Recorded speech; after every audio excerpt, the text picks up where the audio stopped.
lenguas inferiores llamadas dialectos. Los dialectos son solamente las variaciones a nivel sintáctico, léxico y fonético sobre todo, que en ciertas regiones presenta cualquier idioma del mundo. Los idiomas son sistemas lingüísticos equivalentes entre sí, cercanos o distantes, pero que tienen la misma realeza o la misma dignidad. Por lo tanto, las lenguas indígenas de México están a la altura en cuanto a sistema lingüístico que el francés, el inglés, el español, el ruso, el hebreo, el alemán, lo que sea, el griego mismo. Lo que el régimen actual está temiendo y otros regímenes están temiendo de la palabra autonomía o del reconocimiento jurídico de los pueblos indios, está deteniendo o frenando el desarrollo y la conservación de aquellos datos culturales que le han permitido a nuestros pueblos indígenas sobrevivir a 500 años de represión, exterminio y marginación. ¿Cómo es la literatura actual indígena, Carlos? Mira, son idiomas que tienen una estructura fonética más compleja que la nuestra. En algunos aspectos se asemejan más al griego y latín clásicos, porque nuestros idiomas modernos, europeos, no diferencian ya entre longitud silábica y no tenemos alturas tonales, no tenemos otros sonidos que puede tener el árabe, por ejemplo, como golpes glotales o cierres glotales, de tal manera que nuestra poesía, por ejemplo, en español o en inglés, se reduce a la combinación armoniosa de sílabas que tienen el mismo valor, la misma medida, a la variación armoniosa de sílabas con acentos o sin acentos, y a una combinación de asonancias internas o finales que podríamos llamar rimas. En el caso de las lenguas indígenas se cuenta con otros elementos, por ejemplo, tienen sílabas largas y breves que podríamos simbolizar, digamos, en términos musicales como una blanca y una negra. Tienen alturas tonales, en ocasiones son solamente un tono alto y bajo, como en el caso del maya yucateco, pero en otras son más numerosos, como en el chinanteco, o un ascendente, uno alto y uno bajo, como en el caso del zapoteco del Istmo. Esto, además de los golpes glotales o del alargamiento silábico o de los acentos mismos, pues produce una especie de sinfonía de la lengua que es muy difícil de reproducir con idiomas como los europeos de nuestros días.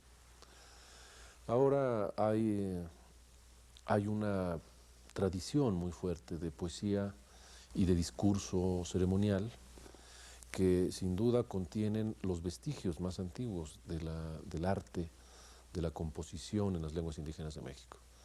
Desde hace algunos lustros han surgido escritores muy relevantes en aproximadamente unas 15 o 18 lenguas de México que están produciendo poesía, relato, teatro, canción y que han generado una importante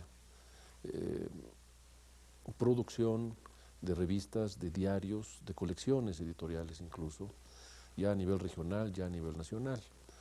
A mí me ha tocado la enorme fortuna de participar desde los orígenes de este resurgimiento, por así decir, de la literatura escrita en lenguas indígenas, y me ha tocado también la oportunidad de coordinar 35 volúmenes bilingües de lenguas mayances que me han permitido entender de otra manera lo que es este otro México profundo, como le llamaba Guillermo Bonfil, y que es sin duda uno de los descubrimientos más asombrosos que para un norteño como yo le podía ocurrir. ¿Por qué te entusiasmaste con los rezos sacerdotales mayas? Mira, desde que los escuché, yo entendí con mi oído de poeta y mi oído de músico que allí se encontraba un arte de composición muy complejo, muy puro además.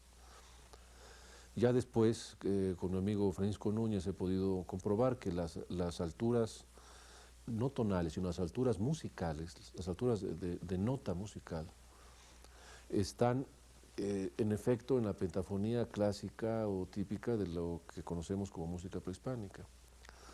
Por lo tanto, en términos musicales, había ya hay una referencia en esos restos, pero en su estructura de composición encuentro un paralelo estupendo, que es con la poesía de tradición oral griega y yugoslava. En el medio de los homeristas se ha trabajado mucho el uso de la fórmula como elemento fundamental de la composición de los poemas homéricos.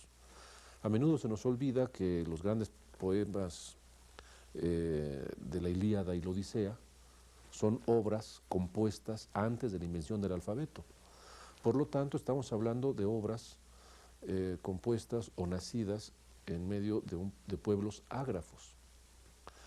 Y el secreto de su conservación es el secreto de la fuerza de transmisión de la tradición oral, y el secreto de su composición sin escritura, pues ha ido conociéndose a través de esos estudios sobre la fórmula.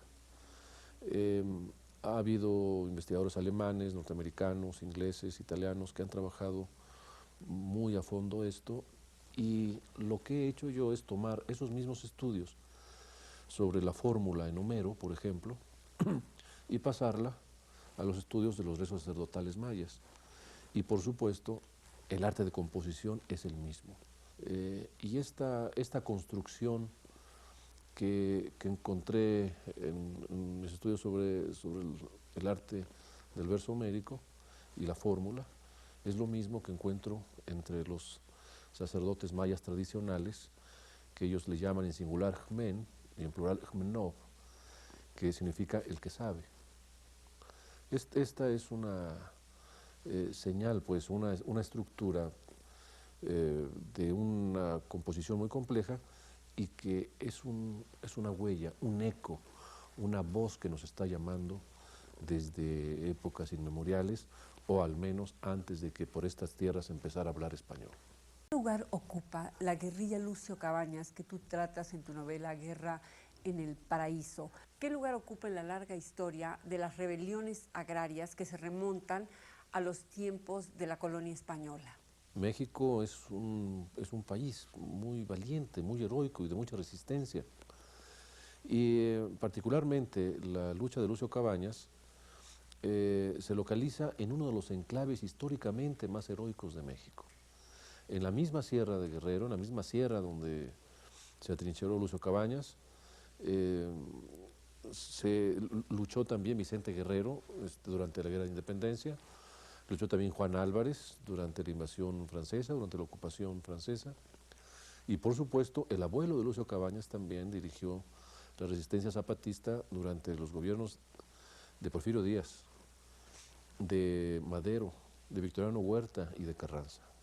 Estamos hablando de un enclave importantísimo de la historia de México, y que ha mostrado una fuerza, una solidez de lucha, de combate, de resistencia, y Lucio Cabañas es un referente importante en el siglo XX para la guerrilla que podríamos llamar de tipo socialista. Pero aquí debemos entender que las guerrillas no nacen por haber leído ciertos libros u otros, o por haber adoptado una ideología u otra. Con las guerrillas tampoco se inicia una etapa de violencia. Las guerrillas son la etapa final de una enorme violencia social que va sofocando, reprimiendo, desgastando a pueblos enteros, a zonas enteras. Lucio Cabañas es, dentro de la guerrilla rural del siglo XX, una de las luchas más heroicas y más importantes de México, y muy desconocidas. Guerra en el Paraíso es una muestra de lo terrible que es este enfrentamiento social en México, y te juro que yo la escribí pensando en que solamente iba a dejar un registro de lo que deseaba que no volviera a vivir nuestro país. Y yo creo que cada generación tiene que enfrentar política, social, económicamente, culturalmente, este equilibrio.